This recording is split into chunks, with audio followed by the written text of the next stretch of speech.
Hello and welcome friends to our YouTube channel. आज हम लोग आप लोगों के लिए सामाजिक विज्ञान का टॉपिक लेके आए हैं और ये है पार्ट 2। इससे पहले एक और पार्ट डल चुका फ्रेंड्स, आप प्लेलिस्ट से जाके चेक कर सकते हैं।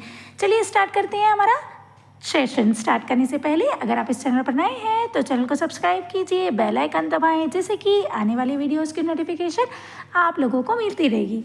तो देखते हैं आज का पहला प्रश्न, जो कि है 26 नंबर का।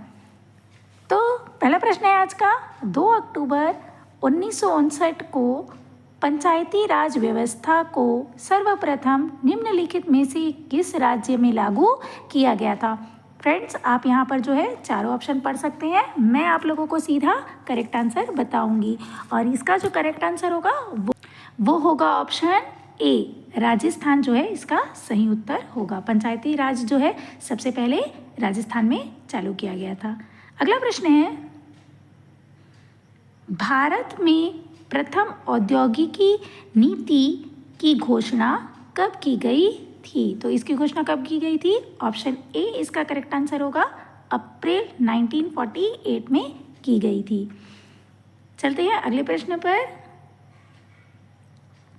अगला प्रश्न है, भारत में क्षेत्रीय ग्रामीण बैंक की स्थापना किस वर्ष की गई थी। तो क्षेत्रीय ग्रामीण बैंक की स्थापना कब की गई थी? ऑप्शन डी इसका करेक्ट आंसर हो जाएगा, वर्ष 1975 जो है इसका सही उत्तर होगा। अगला प्रश्न है, भारतीय रियासत विभाग की स्थापना किसकी अध्यक्षता में किया गया था। तो ये किसकी अध्यक्षता में किया गया था? ऑप्शन डी इसका करेक्ट आंसर हो जाएगा, सरदार वल्लभ भाई पटेल। अगला प्रश्न है, निम्नलिखित में से किस योजना के तहत भारत संविधान सभा का गठन किया गया था। तो किस योजना के तहत किया गया था? ऑप्शन ए इसका करेक्ट आंसर हो जाएगा, कैबिनेट मिशन जो है उसके कारण किया गया था। अगला प्रश्न है, भारत में सबसे पहले चकबंदी व्यवस्था जो 1920 में निम्नलिखित में से किस स्थान पर लागू की गई थी। तो ये किस पर लागू की गई थी? ऑप्शन ए इसका करेक्ट आंसर हो जाएगा, बड़ौदा। अगला प्रश्न है, भारत में हरित क्रांति के जनक किसे माना जाता है। तो हरित क्रांति का जो जनक है वो किसे माना जाता है? ऑप्शन ए इसका करेक्ट आंसर हो जाएगा, डॉक्टर एम.एस. स्वामीनाथन को माना जाता है। अगला प्रश्न है,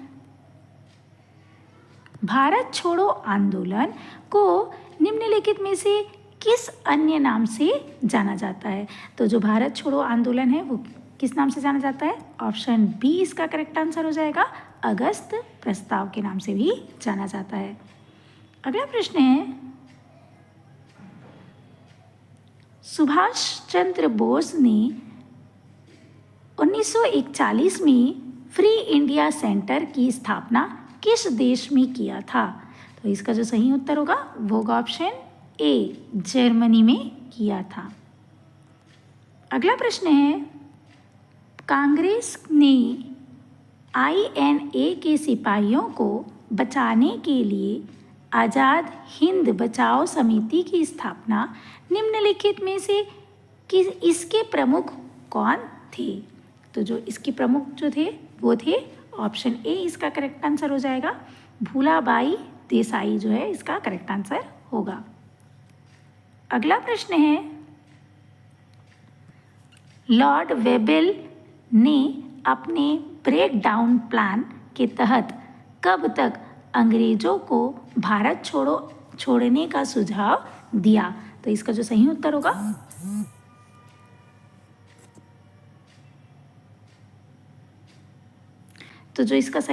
वो होगा ऑप्शन ए, मार्च 1947 इसका करेक्ट आंसर होगा।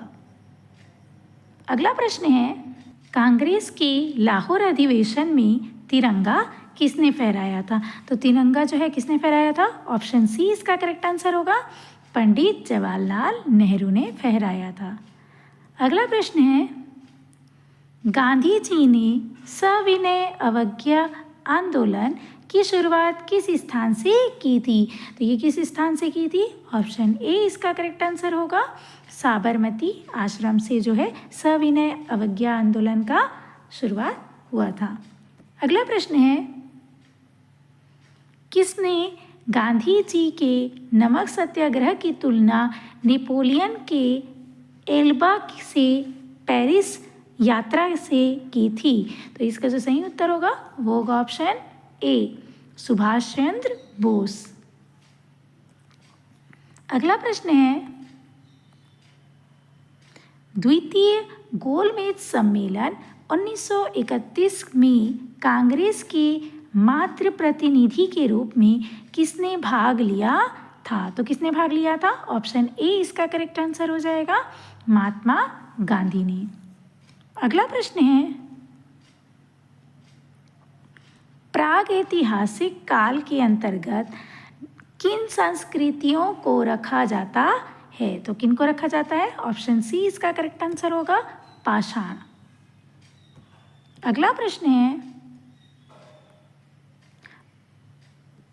प्रागैतिहासिक काल के उपकरण एवं हथियार किससे बनाए जाते थे? तो ये किससे बनाए जाते थे? ऑप्शन डी इसका करेक्ट आंसर हो जाएगा, पत्थर। प्रागैतिहासिक में जो है पत्थर से बनाया जाता था। अगला प्रश्न है, प्राचीन मानव ने सर्वप्रथम किस पशु को पालतू बनाया? तो किसे पालतू बनाया था? ऑप्शन बी जो है करेक्ट आंसर हो जाएगा, कुत्ते को। अगला प्रश्न है, मानव ने आग का प्रयोग सर्वप्रथम किस युग में किया? तो आग का जो उपयोग है वो कब किया था? ऑप्शन ए इसका करेक्ट आंसर हो जाएगा, नवपाषाण युग में। अगला प्रश्न है, सिंधु घाटी सभ्यता किस काल की सभ्यता मानी जाती है? तो ये कब मानी जाती है? ऑप्शन सी इसका करेक्ट आंसर हो जाएगा, कांस्य काल। सिंधु घाटी सभ्यता कांस्य काल की सभ्यता मानी जाती है। अगला प्रश्न है, हड़प्पा की खुदाई सर्वप्रथम कब हुई? तो ये फ्रेंड्स आप लोग बता सकते हैं, वीडियो पॉज करके कमेंट ज़रूर करें। तो इसका जो सही उत्तर होगा वो होगा ऑप्शन डी, 1921 में जो है हड़प्पा की खुदाई हुई थी। अगला प्रश्न है, निम्न में से किस स्थल को मृतकों का टीला के नाम से जाना जाता है? तो किस स्थल को जाना जाता है? ऑप्शन सी इसका करेक्ट आंसर हो जाएगा, मोहनजोदाड़ो को जो है, जोदड़ो को जो है मृतकों का टीला कहा जाता है। अगला प्रश्न है, मोहनजोदड़ो के टीले को खोजने का श्रेय किसे है?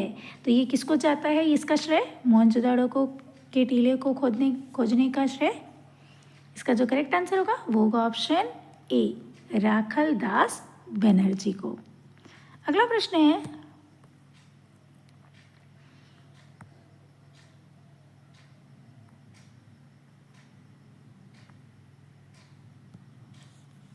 हड़प्पा सभ्यता में विशाल स्नानागार किसका साक्ष्य कहाँ से प्राप्त हुआ? तो जो विशाल स्नानागार है वो कहाँ पर है? ऑप्शन बी इसका करेक्ट आंसर हो जाएगा, मोहनजोदड़ो में। अगला प्रश्न है, निम्न में से कौन सा युग्म सुमिलित नहीं है? तो नहीं वाला चीज़ को बताना है फ्रेंड्स कि कौन सा सुमिलित नहीं है। नहीं जो शब्द है वो हमेशा परीक्षा में जो है अक्सर छूट जाता है पढ़ते पढ़ते।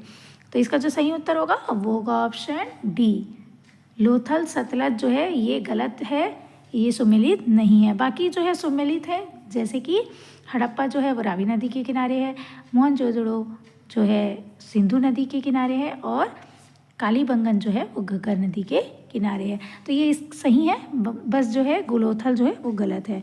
तो ये थे फ्रेंड्स आज के 25 प्रश्न। आज के लिए इतना ही। वीडियो पसंद आई हो तो लाइक शेयर सब्सक्राइब ज़रूर करें और बेल आइकन दबाना ना भूलें, जिससे कि आने वाले वीडियोस की नोटिफिकेशन आप लोगों को मिलती रहेगी। मिलते हैं अगले वीडियो में। Thanks for watching.